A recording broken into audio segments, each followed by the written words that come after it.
tree had stood beside that old house for as long as I can remember. It had always looked to me like fingers trying to claw up from the earth.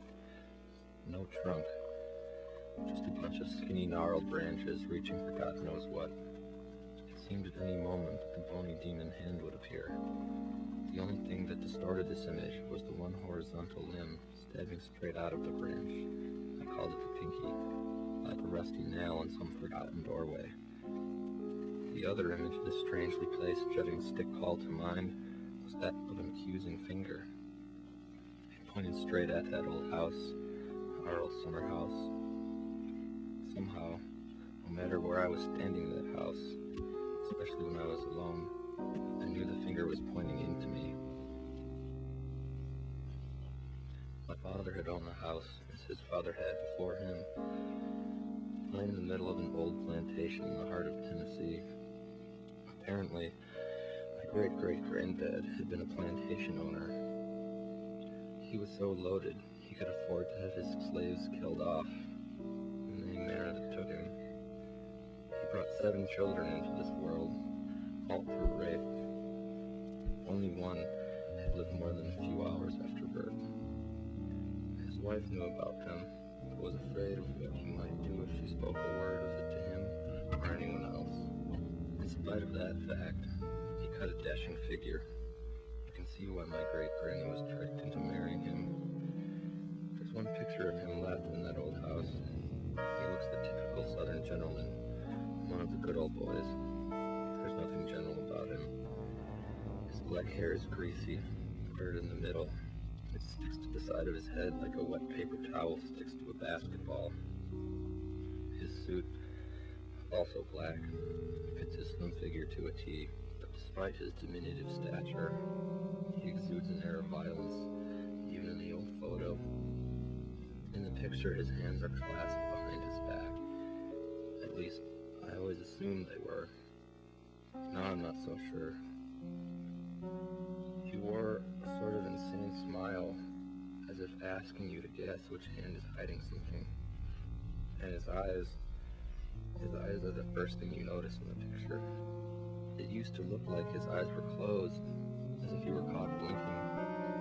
More and more as time passed, I became sure his eyes were open. They're open, but there's nothing there. Pitch black. You get lost in those eyes. A terrible lost in the forest with something unthinkable just out of sight, but always at your heels. Black holes. Black fucking holes. The trees grow from those eyes. I've come to know all the time I felt the tree pointing at me, into me. When I couldn't see it, my grandfather's eyes were open too, staring at me, staring into me. I had this dream in that house when I was a kid. I'm standing in the dining room facing east, looking directly with a frightful, deciduous hand. The shades are down, but I can see 3 torchlights proceeding through the dark towards the tree, the malicious will-o'-the-wisps. As they grow closer, I can hear a man, a slave, I know somehow, and he's screaming. I can't make out any words. He's speaking his native tongue, and he has certainly had the fox scared out of him. I also hear a woman and a baby sobbing. The cries seem like muffled squeaks near the ominous presence of that wooden living death. Then the scene changes. I have a bird's eye view. I see great-granddad and 2 of his henchmen leading 3 slaves towards the tree. The slaves are a man, woman, and child. And the man and the woman are both shackled. The man's back is bleeding something awful, and occasionally one of great-granddad's cronies pokes him with a burning torch.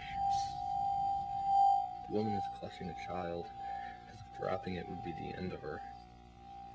I feel like whether she drops it or not, she is about to be offed. They reach the tree, and great-granddad looks right up to where my dream presence is. Mark this, Sonny Jim. Mark it well. He only mouths the words, but I can hear them in the corner of my head. For a moment, I am trapped in those awful eyes that the tree grows from. Then I wake up, always at the same moment, and in my half-sleep, half-waking terror, I swear I hear a crack.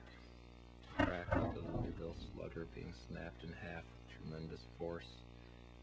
Then it seems like the whole world is screaming, an unending scream of pain, despair, and death that goes on forever. The scream is also in those eyes in the picture. His eyes hidden somewhere deep. When I finally awake and calm myself down, there's always that feeling of being pointed into again, singled out.